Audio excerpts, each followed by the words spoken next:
Hi guys, James at Rampant Lion Reviews again for you today with another beer review. For this one, we are going to head over to America once again, and we're going to return to a brewery that has now featured on the channel a few times before.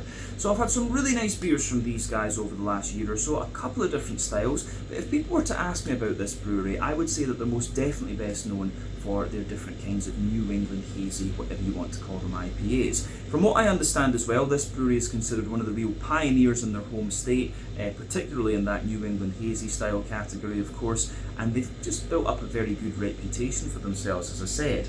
Now, the beer that we're going to have a look at from them today is one of their latest releases here in Hong Kong. It's a style that I've had from them a couple of times before, one that I know they can do very, very well, and I've heard some really good things about this particular beer. So, needless to say, I'm very, very curious to see what this one's going to have in store for us. Hopefully it's another good beer. Hopefully it makes for an interesting review, and as always, I hope that you guys watching enjoy my take on this one as well.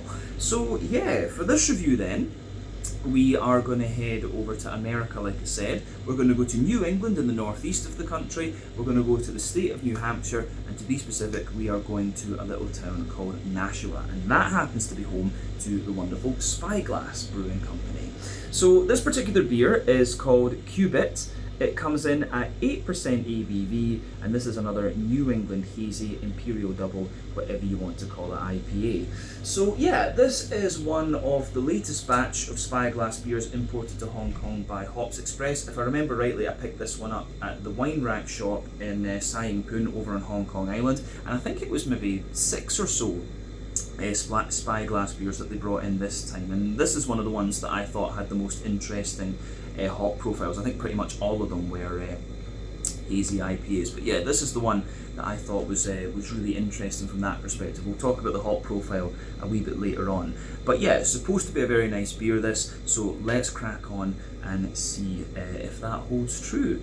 So as always with my reviews then, I'll tell you a little bit about the brewery before we taste the beer. If you want to get straight to the tasting though, just fast forward.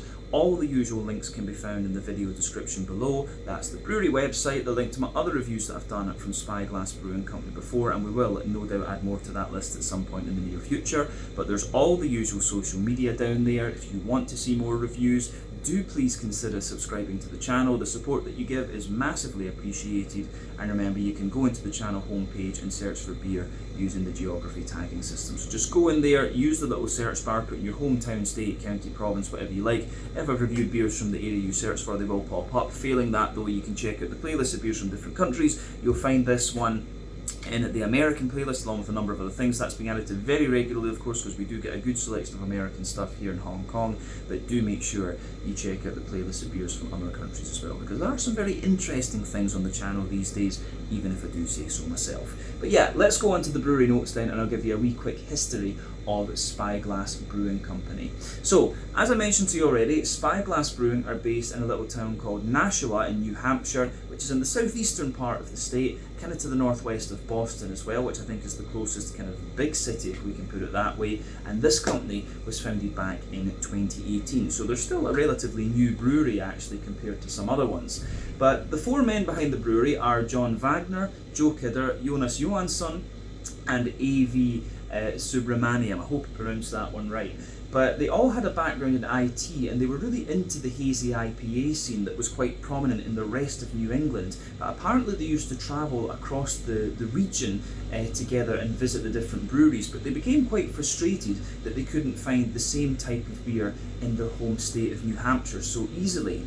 So John was also a home brewer, and this prompted the group to look at opening their own brewery. So they opened up a small 45-seat space in the Townsend West area of Nashua, which is very close to the airport, and they soon built up a very good reputation for themselves. But over the years, they expanded the capacity at this facility 3 times, but it proved to just not be enough, and so they had to move.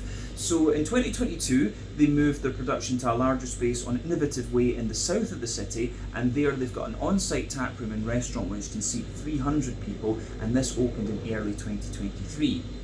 Isaac Boucher was brought in as the production manager and head brewer, and they've been continuing to develop new recipes and expand their sales over the last few years. And like I said to you, this brewery has really made its name with the New England Hazy IPA style category. They do a few other things, and I'd be very, very curious to try those, but I haven't seen any of them yet in Hong Kong. But it'd be cool to try, you know, a West Coast IPA or an Imperial Stout or something from these guys, so I'll need to keep my eye out for that.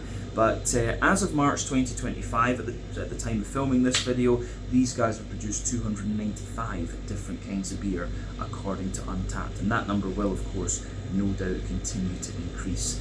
But yeah, that is everything I can really tell you about Spyglass Brewing Company for the moment. If you want to learn more about these guys, you can check out the brewery website, you can follow them on Facebook and Instagram to keep up to date with all the latest goings on, and you can check out the Rate Beer, Untappd and Beer Advocate pages to learn a wee bit more about all the different beers that these guys have done.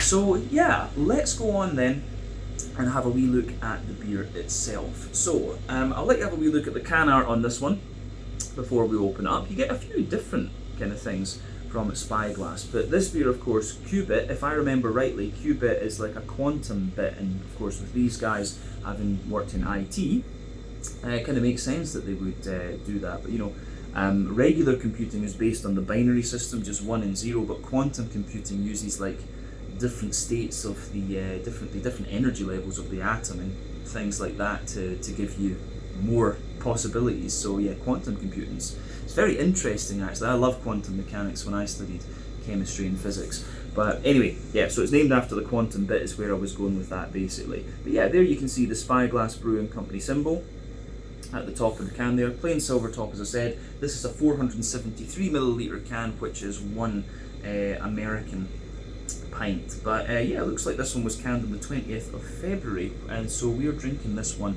at just over a month old actually. I bought this beer maybe 4 or 5 days ago actually, when it had only been on the shelves maybe 2 days, so it's quite impressive how fresh we get these things actually. But like I said, 8% New England double IPA this one. This is hopped with Galaxy, Luminosa, Racal and Mosaic.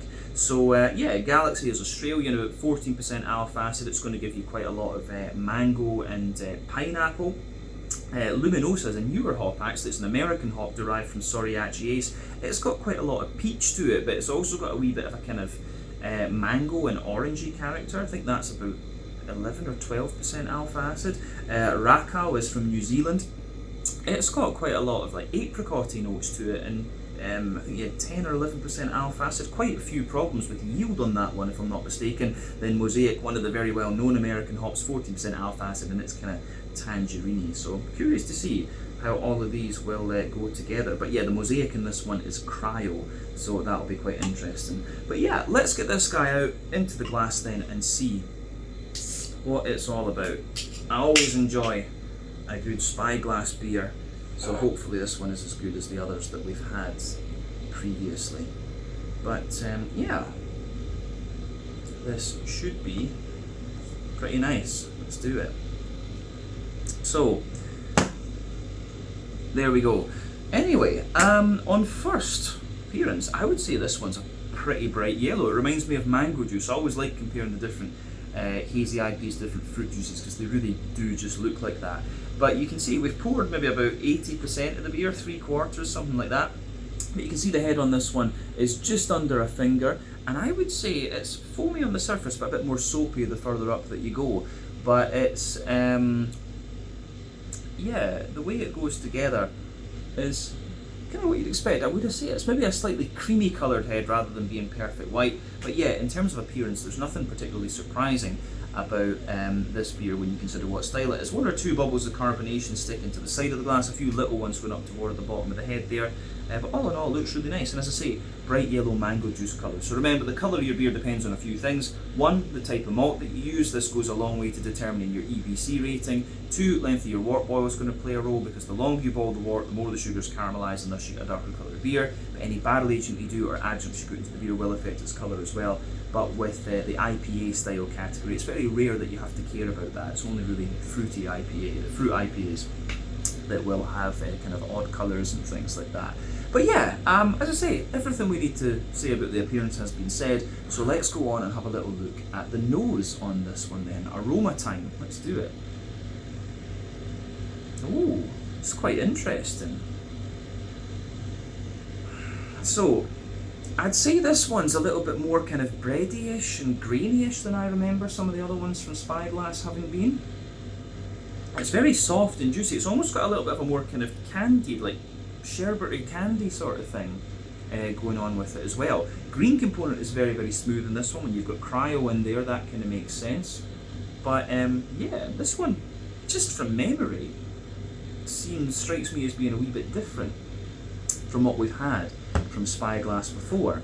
So, as I've said in many a New England review, for me there are 6 elements to think about with these beers when it comes to the malty and yeasty side of things. So you've got your kind of farmhousey and yeasty character and your rye lean and grainy side of things. Those 2 elements are a little bit more common in the New England brewed New England IPAs because the style started as a farmhouse IPA, but you know, since the style has moved away, the focus is a little bit more on the wheaty bitiness, the barley malt bread, the oaty creaminess, and also the kind of sweeter side of things. For me, this beer comes across a little bit, it has a little bit of wheaty character to it, but the barley malt is quite prominent, and I think the yeastiness is coming out in this one a wee bit more as well. I'd say that's where this one is kind of leaning, in a sense.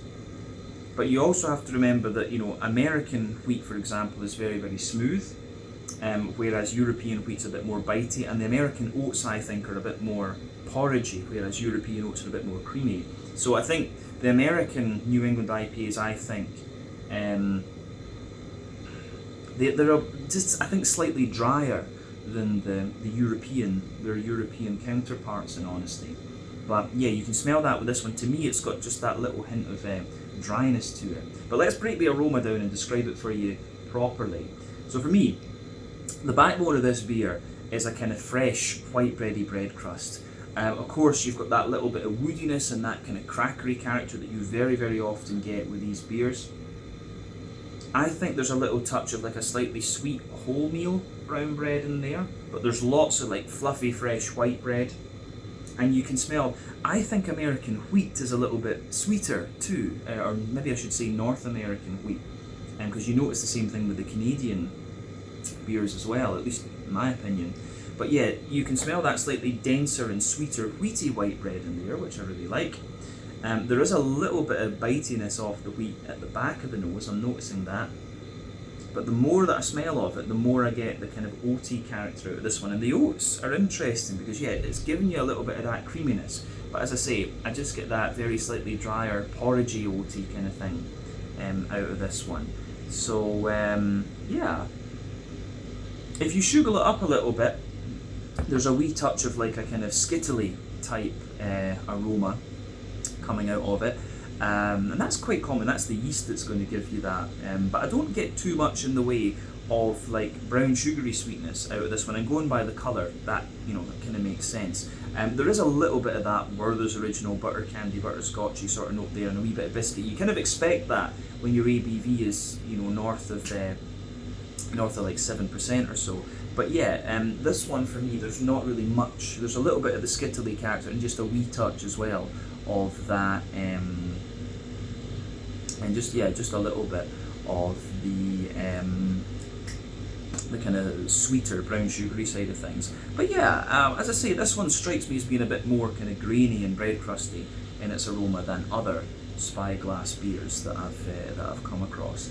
So yeah, in terms of the yeasty side of things, then the yeasty character comes out of the back of this. This one actually, I get more of the Skittles when I take a bit of a step away from it. That's quite funny.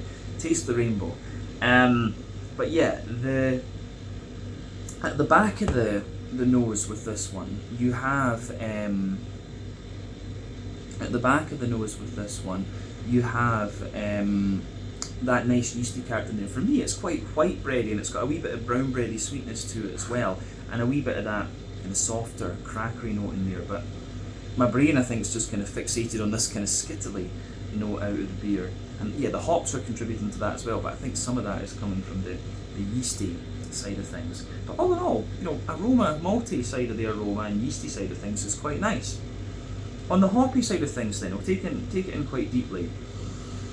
Yeah, on the hoppy side of things then, your green component with this beer is quite, the green component with this beer for me, there's a little touch of earthiness to it, but I've got quite a little bit of a nice oily,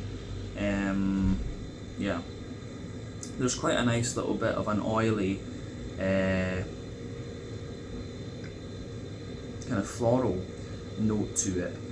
So yeah, there's a nice oily floral aromaticity to it, and it's quite a smooth floral aromaticity as well. That's probably due to the mosaic being cryo. The earthy side of this beer will come from the mosaic as well, I should point that out. But the green component, the grassy side of things, is very smooth too. So yeah, your green component's very mellow in this one, to be quite honest with you. But yeah, I think it's going to be nice from that perspective.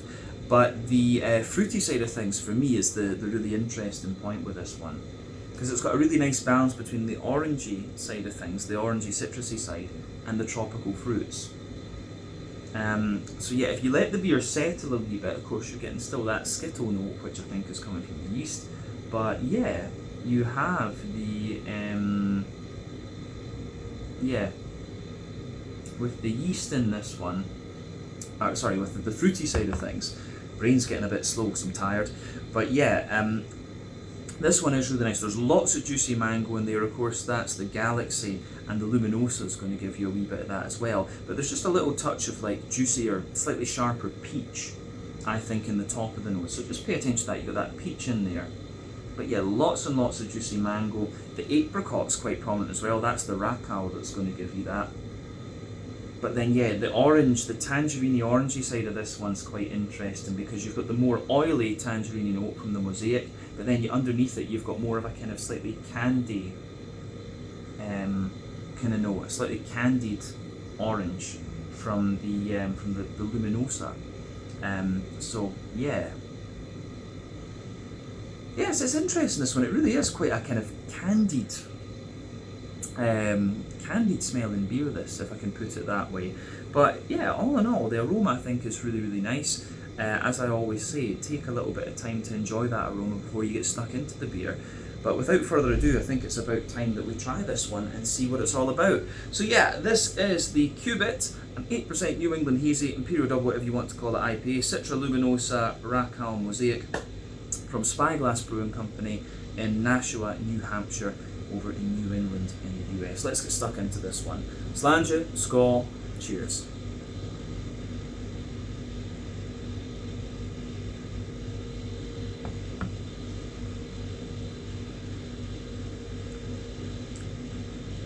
Oh yeah. Yeah, this is interesting for sure. I mean, this one strikes me as being a bit more it's got a little bit more barley malt. I think it's leaning more toward that kind of barley malt side of things, and a bit more of the yeastiness is coming out as well in comparison to the other Spyglass ones that I had. I remember the Spyglass ones being a little bit more oaty, in honesty. I'd be curious to know what their creative process is in a way. Like, do they choose a hop profile that they want to work with, or are they making a malt base and then thinking, oh, what hops would go with this? I'd be very curious to know their the process that they go through.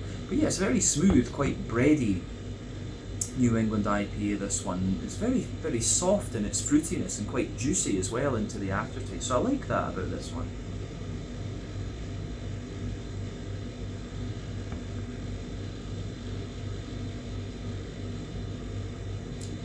So yeah, the way that goes together, I think, is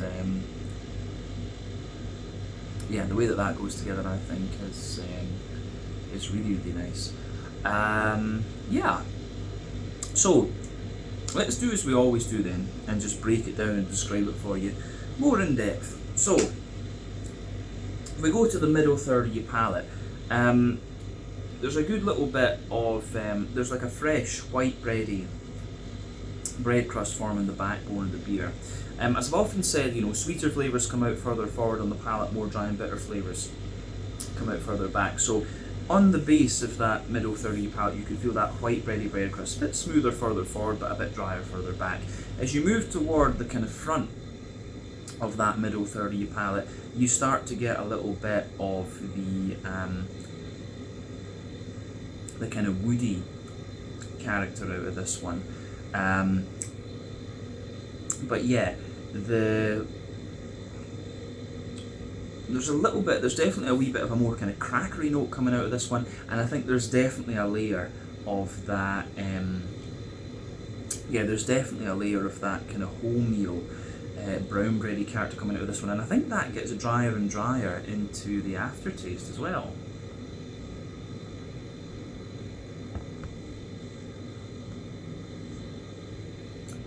So yeah, it's got a little bit more of that, it's definitely got a little bit more of that,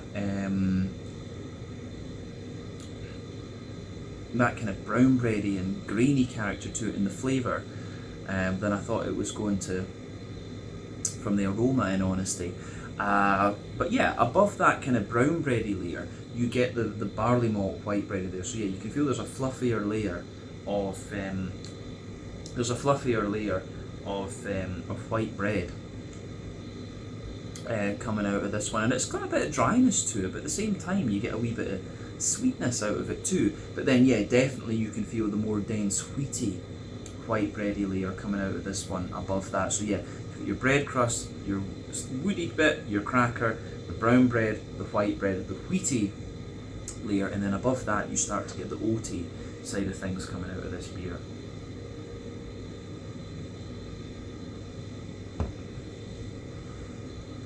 So yeah, oaty side of this beer is quite interesting. So you can feel down the middle line of your palate, you get a nice creamy oaty sort of thing coming out of this one. So yeah, there's that nice, yeah, you've got that nice big creamy oaty sort of beer.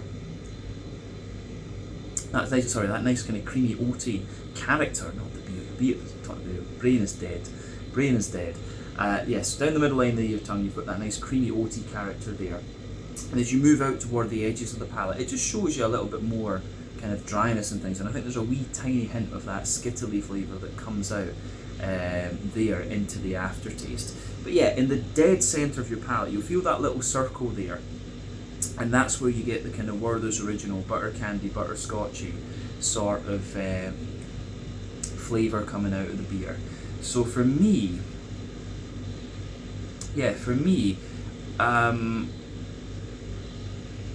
it's got a little touch of biscuit to it around the edge, but yeah, at its core, it's definitely more kind of like Werther's Original butter candy sort of note that comes out of it. And that is, of course, the alcohol coming out of the beer. And with 8%, yeah, you're going to find a little bit of that in this one. But yeah, I think we've covered what we need to say about the middle third of your palate now. So let's go to the back third of your palate. As I've often said, the back third of your palate is going to give you very similar flavours to the middle third of your palate, just at different kind of intensities, if you like. But you've got the yeasty character there too. So yeah, border region between middle and back third of your palate, you've got that nice little bit of kind of bready build up in there. So you've got the brown bready character in the base, the white bread barley malt kind of thing in the middle of that, and then on the top you've got the more bitey wheaty character. But yeah, the base of that back third of your palate, you've got some really nice you've got a nice little bit of that kind of grainy bread crusty character, which feels that little bit drier. You've got the cracker above that, and then yeah, you have the kind of brown bready layer in there as well, which feels a little bit lighter, taller, more airy and slightly drier. Then yeah, the same with the barley malt, which sits above that, lighter, taller, airy and drier. But then yeah, you've got the wheaty character sitting on top of that too. So it's really quite nice in that sense. Yeah, you've got that more dense, wheaty, bitey sort of note out of it. So you've got that more dense, wheaty, bitey sort of character is in there, and then above that, yeah, you've got a little bit more of I would say, yeah, you've got a little bit of a more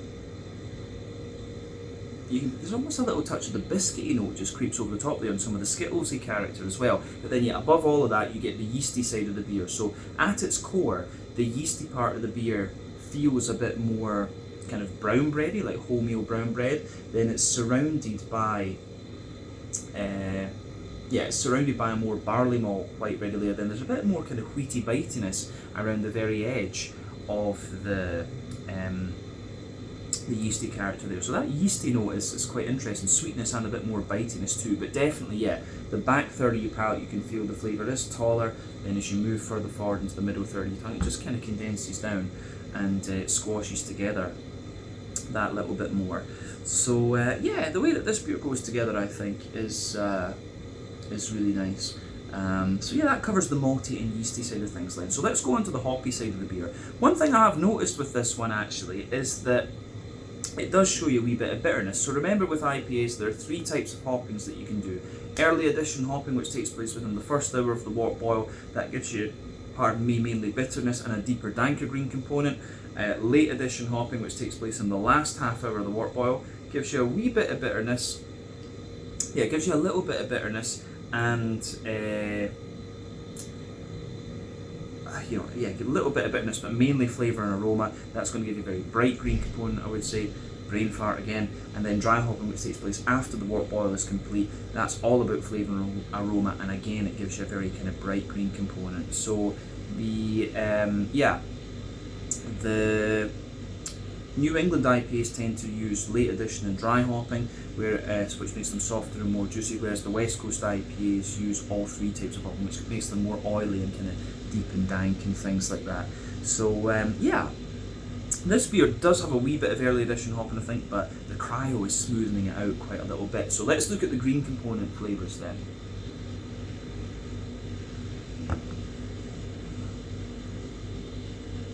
So for me, the green component in this one, back corners of the palate, you've got a nice little bit of earthiness in there, and as you move further forward, there's a wee touch of like a woody herbal sort of thing going on, and as you push further forward from that, you start to get the smoother side of the floral aromaticity in this one. The mosaic is the one that's going to give you that wee bit of earthiness, but around the front curve of the tongue, you can feel the beer is definitely lighter and more sort of grassy, but it really is very, very smooth in that sense. So you've got a lovely smooth green component to this one as well. But I think the cryo makes the green component in this one very, very smooth. But let's round off the flavour section then with a wee look at the front third of your palate and the fruity side of things. So the border region between front third and middle third of your palate, you've got that nice little bit of bready build up in there. You've got the brown bready character in the base, the kind of barley malt white bread on top, then the kind of more bitey, wheaty character sitting on top of that. But the base of that front third of your palate, you've got a little bit of the kind of bread crusty base, the brown bread, the white bread, and the wheat, and it's the smoother side of the wheat, and a wee bit of the oats as well kind of creep further forward. But then you've got that nice oily bubble where the juicy fruity esters just roll their way out of the beer. So let's have a wee look at that.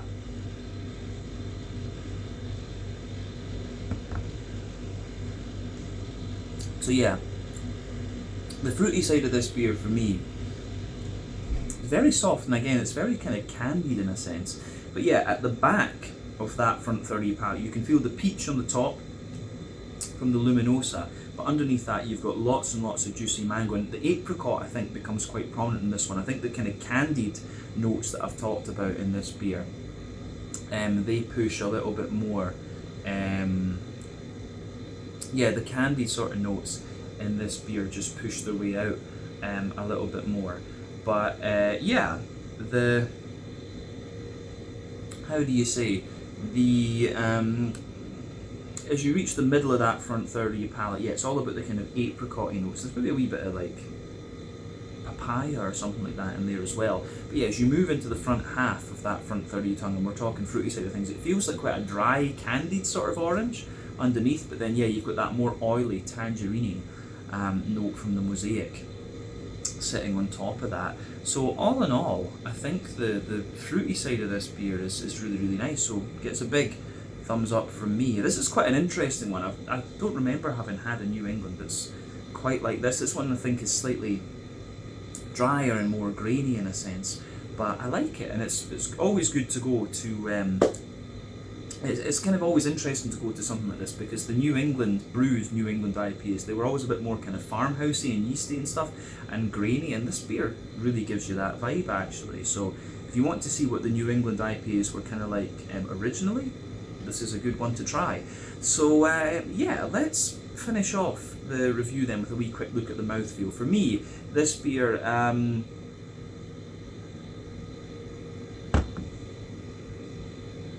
yeah, I would say top end to mid-bodied.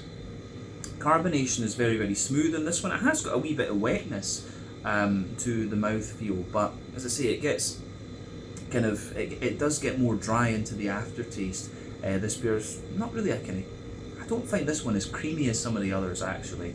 But yeah, it feels a bit strange to say it's got a bit of wetness to it, but then it's dry, but it does get drier into the aftertaste. In terms of IBUs, I think this one is slightly higher. I wouldn't be surprised if this is a kind of 40 IBU hazy IPA. Just feel you get that little bit more bitterness at the back of the palate there. But yeah, malt base, as we said, a bit drier underneath, smoother in the middle, and kind of creamier on top, very slight sweetness. Then yeah, you've got a lovely juicy, fruity character coming out of this one. So yeah, all in all, the way this one goes together I think is really nice, and this has been very interesting to try, especially like Luminosa is quite a new hop to me. I've only had it a couple of times, but yeah, a more farmhousey and kind of sort of grainy and dry New England IPA compared to others.